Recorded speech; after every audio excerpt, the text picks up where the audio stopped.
Religion has no place in politics.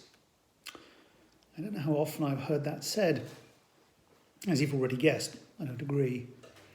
However, let's start from the position of those who believe that religion should be kept out of politics, because they have some very good reasons for believing what they do.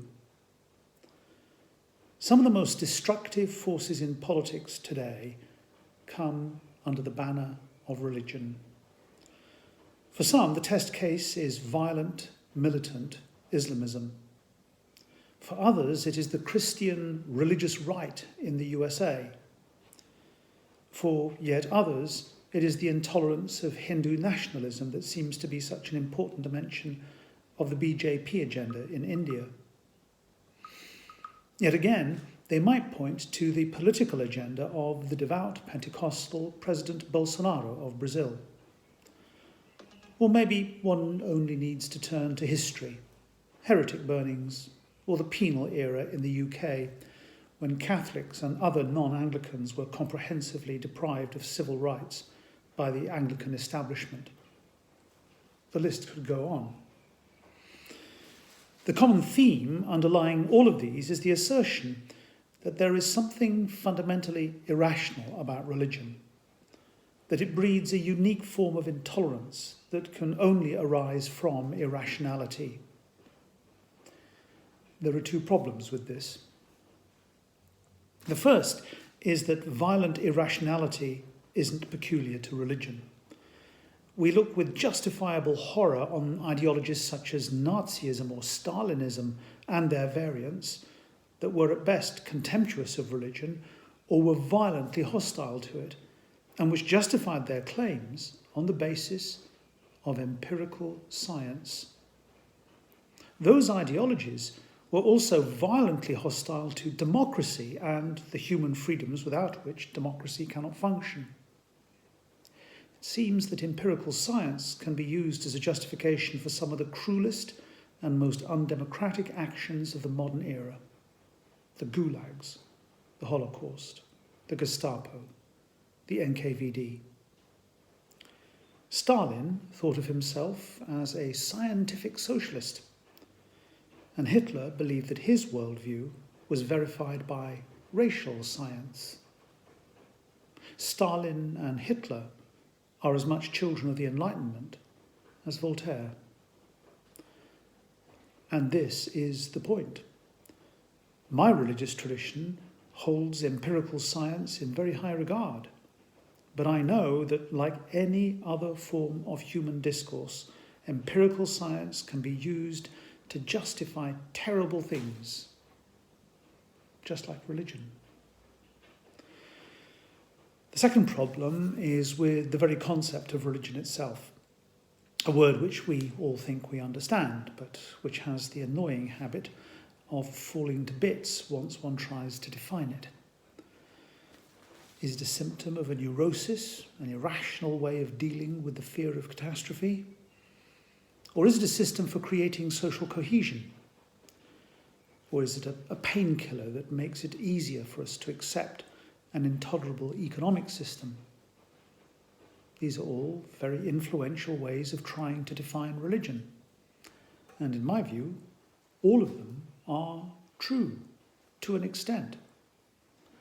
But only to an extent, because each of these theories comes up against evidence that doesn't fit their theory. And what is more, we know, for example, that not all religions are concerned with God or the gods or the supernatural. Not all religions place an emphasis on belief. Some put a much greater emphasis on practice. But after all this, I wouldn't blame you for thinking that I'm trying to avoid the question. I've believed for a very long time now that one of the most important words to use in the study of religion is the four-letter word S-O-M-E. Some. You should always be wary of saying Christians believe or Christians did. You should always preface that word Christians with whether you are handing out praise or blame with some. Some Christians believe. Some Christians did.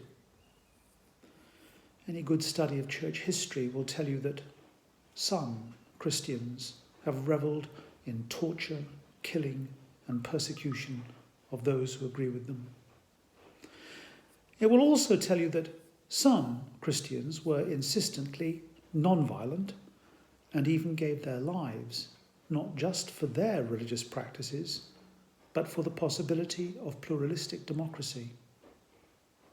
The same can be said for all of the other major religious traditions that I am aware of. And the same can be said for enthusiasts for empirical science and for the causes of national self-determination and social equality. So it seems that violent intolerance is not confined to the religious.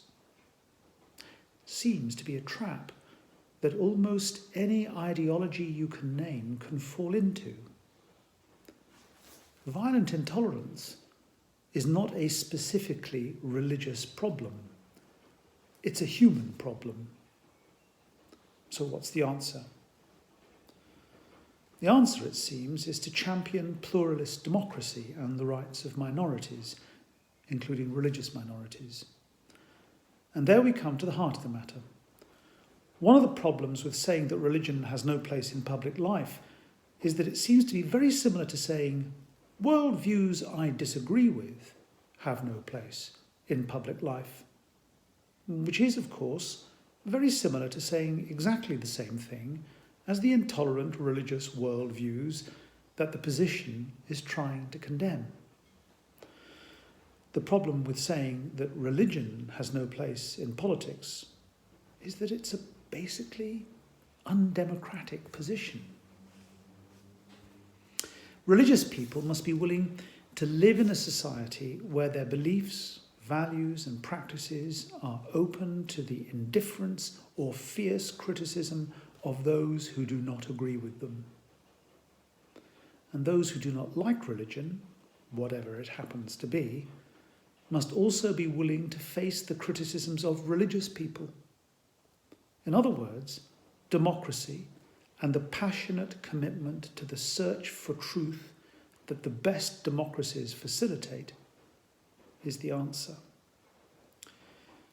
The one position that democracy cannot tolerate is the position that does not tolerate democracy.